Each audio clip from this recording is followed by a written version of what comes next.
How's it going, everyone? Welcome back, or should I say welcome to the first review of the newly rebranded Off the Cuff Film Reviews. Felt more natural. Had a suggestion from someone. Felt more natural.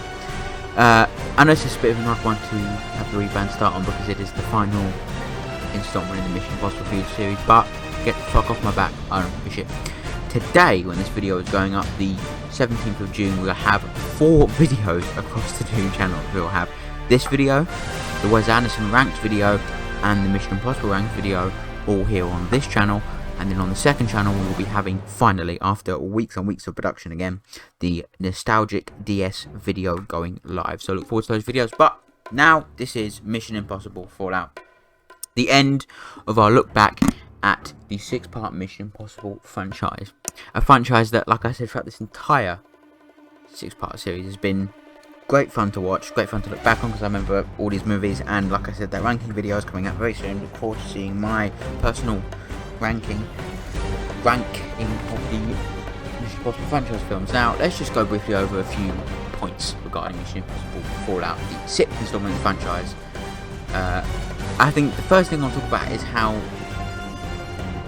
at the time this movie came out, the franchise was over 20 plus years old, approaching 25. A few years after. 25 a few years ago, I think, if I'm not correct. Yeah, it was 25 last year. So, you know, a 25 plus year old franchise now, but at the time this movie came out, it just reached, what, 22? So, but the fact that in 22 years they made 6 films, it says to either, it really says, I know it's the opposite for Bond, but I think here it says that each one actually, I mean, the difference between Bond and this having all the weights is that when this movie churns a movie out after that time, it's usually really fucking good, and each, like I said, each one gets better and better. The 6-year wait between Bonds this time around did not result in a better film than the previous one, in my humble opinion.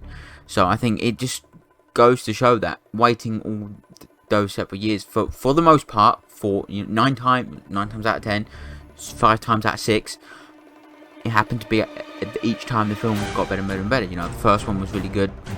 We don't talk about the second one, but you know, the third one, 6 years after the second one, great movie. The third one was, so the fourth one was like 4 or 5 years after the third one, good movie, and so on and so forth. To here, each one spot split with a different composer for the most part, although, you know, 3 and Ghost Protocol had the same one. So this whole franchise is just genuinely one of the most brilliantly heart-pounding, action-packed franchises, and that's the best thing about it. But on to Mission Impossible Fallout. Fallout obviously came out in 2019. I remember seeing this one in the cinema as well, and while I really like this one, I still think Rogue Nation is slightly better, because I just have a lot of nostalgia for Rogue Nation now for some reason. I don't know why. It's only a 5-year-old movie, but you know, more than that, 6-7-year-old movie. But get the fuck off my back, because that's one I quite like. But you know, there's a few points I want to go over here. The first one being Lorne Balfe's score, which, listen, my opinion of Balfe is all over the place recently, because he can turn out some absolute fucking shit like Ambulance and stuff like that, but he can also turn out some really good stuff like this. This is one of the best action scores I've heard in a while. It's one of the best scores in the franchise. So it's just like, when he cares, when he doesn't, maybe it's that, but you know, obviously he does a lot of stuff. So there's some projects that are going to fall flat, but it just happens that a lot recently he is a very overused composer, and to some degrees that works, that doesn't, but him and Hans always usually work together for the most part. He's done so much over the years, so I'll give him the credit. He is talented, but he tends to use it on the projects that he cares the most about, evidently. You know, Ambulance not being one of those, this being one of those projects he does care about. You know, Top Gun, he cared greatly about that. It was important for him, so he put his effort into it, even though he was only a score producer on that. So it really does, you know, say that here his score is fantastic, with some really great cues that even, you know, Mark Kermode has played on his Scala radio show. So, you know, it's just interesting to see that. But also, I think out of all the films, this one has the best use of the Mission Impossible theme throughout its course, throughout the length of the score. And I think it also helps that this one also has an isolated score track mode on the Blu-ray, and I don't think any of the others do. As far as I'm aware, I haven't checked, but as far as I'm aware, the rest don't. If they all have that, that's fucking sick.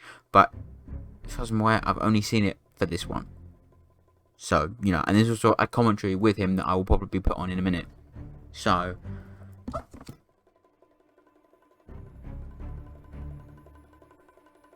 yeah, it's just one of those things where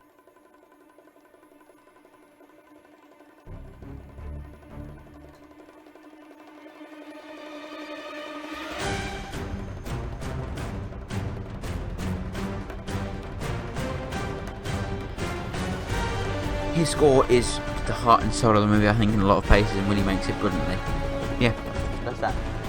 But what I will move on to quite nicely is the next thing on my list. I've got a few notes. This is the first review. I've got notes that I'm going to go through. I'm going to try and do that to make the movie reviews more still off the cuff, but I feel like my more recent ones I've genuinely just been spouting a bunch of BS that I maybe don't have sense of.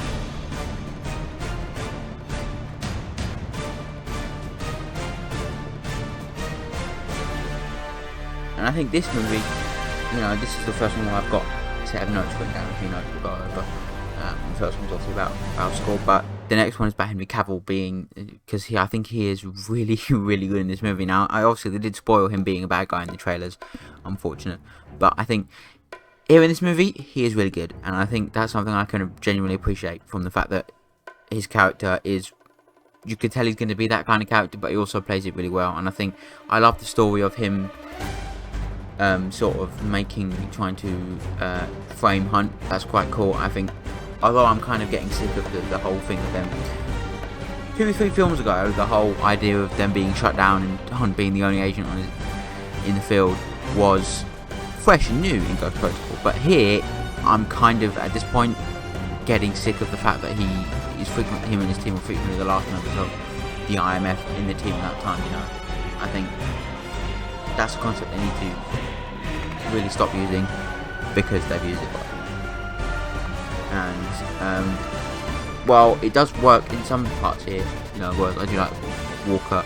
The way it's done here is a bit better than it's done in Rogue Nation. But I think, you know,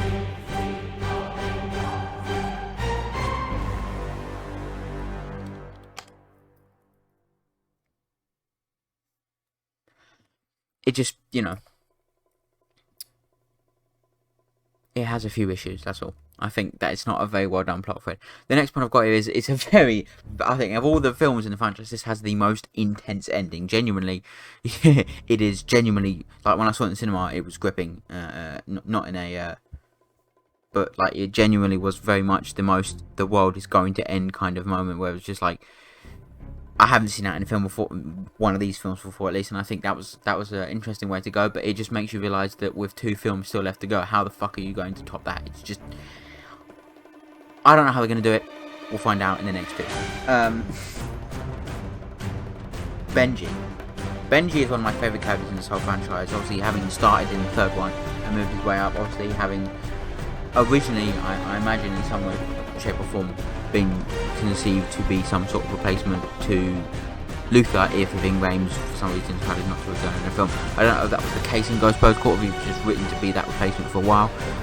Obviously, as you know, Luther makes a cameo, basically a cameo in Ghost Protocol, whereas Benji is essentially the tech guy in the movie. But come Rogue Nation, they work together, and I think one of the things I like most about this movie is that both Benji and Luther actually have very good chemistry together as characters. They are quite funny, despite the fact they're almost essentially the same member of the team, the tech guy, although as the films have gone on, Benji has more so became a field agent per se, but also a techie field agent, whereas Luther was just the man behind the desk sort of thing for most of the part. So I like that they try to evolve Benji a bit instead of just keeping him a double of Luther, like a second Luther, and having 2 characters do the same thing would just not be fun plot-wise. But they've managed to keep both characters incredibly entertaining and well written at the same time, as moving one of them from being just enough different from the other to warrant both of them being in the movie at the same time. And I can't wait to see what they do with them in the subsequent 2 movies.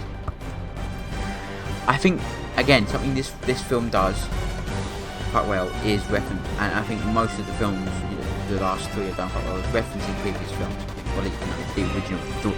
I say original 2, referencing the first one and the 3rd one quite well. Obviously, in Ghost Protocol, you see the guy who plays Necros, who was in the first movie, Max's henchman person per se, in that movie, which is cool.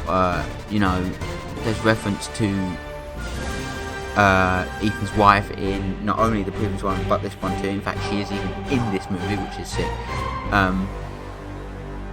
It's also referenced the first one and this one as well, but they never reference the second one, and that's obviously because it's the second one. But I really like that kind of callback stuff without it feeling too, I'm not going to say marvelous, but without it feeling too, it was put in there for, you know, to tug on those threads, because even though this is a 20-year-old franchise, those threads are there in at least some people, not a lot, but I think they were put there for genuine story reasons, and it works quite well, because like I said, that's one of my favourite things about the third one, is it focuses story over action, and I really can rate that, which is why when we get to the ranking, you'll see how high that movie is up on my list. Another thing to really talk about when it comes to this specific movie in the franchise is that this is the one where Tom Cruise broke his ankle, and it was all over the news when they were shooting the movie. They had to stop shooting the movie. I think it was delayed as well because of this, but he broke his ankle, and that shot that he broke his ankle doing is still in the movie, and when you see him cobble off, that's actually him cobbling off screen, and then they roll cut and then to get everyone to help him, but obviously the film better. But you know, essentially they kept it in the film, which is a bold thing to do, and I think it did.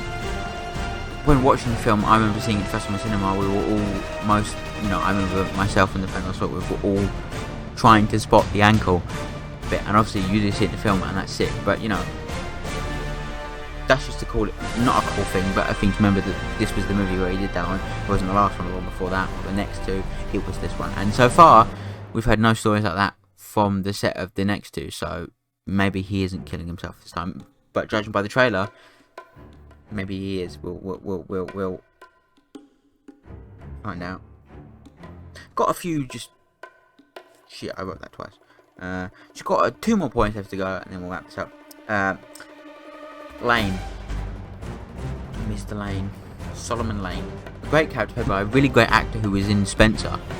It's a movie I've talked about previously. That I think he's really great in Spencer, but he's also really good here as a villain.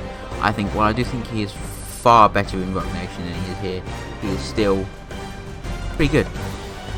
But he is more of a side villain, as I think August Walker is the main, I wouldn't say main villain, but he's the main baddie. You know, he's not an over-the-top super villain, but he is obviously the main baddie, whereas Solomon Lane is just, he uses literal trade-off piece, which is fun.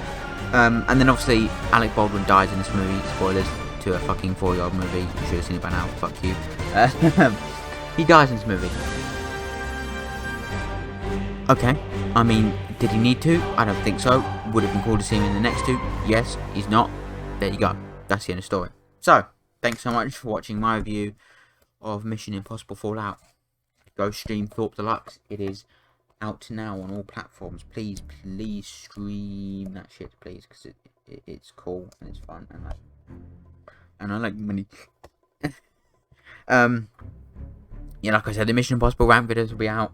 Mission Impossible Ranked, Wes Anderson Ranked, will be out very soon. Again, so will the wonderful Nostalgic DS Games video, which has been in the works for a fucking long time.